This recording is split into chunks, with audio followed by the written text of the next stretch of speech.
Il y a deux versets dans la Bible que vous devez absolument connaître qui prouvent qu'un chrétien ne peut pas perdre son salut. Ce sont les versets qui respectivement parlent des gages de l'héritage et des arts de l'esprit.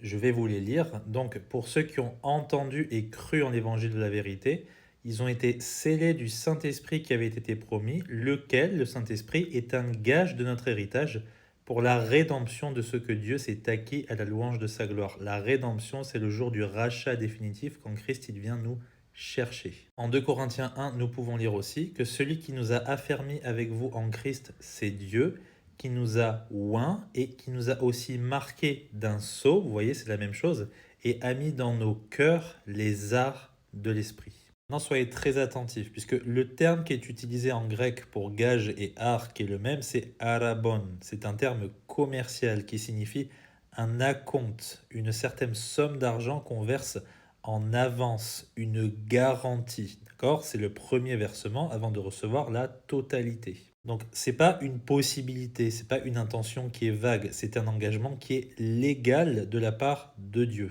C'est un début d'héritage déjà reçu. C'est ça qui est absolument extraordinaire. Donc cet engagement du salut, il est divin et irrévocable. Il n'a rien à voir avec nous. Nous, la seule chose qu'on doit faire, c'est croire en l'évangile. Après, Dieu s'engage à nous racheter définitivement. Mais vu que nous n'avons pas encore ce rachat définitif de notre âme, eh bien Dieu, pour prouver qu'il est très très sérieux sur cette question de rachat définitif, il nous donne son Esprit Saint. Nous sommes scellés et l'Esprit ne peut pas nous quitter puisque nous sommes scellés jusqu'au jour de la rédemption et ce que Dieu il a commencé en nous, cette œuvre du salut, il va l'achever pour le jour de Jésus-Christ. Voilà pourquoi ceux qui ont bien compris et cru en l'Évangile peuvent être certains qu'ils ne perdront jamais leur salut. Que Dieu vous bénisse.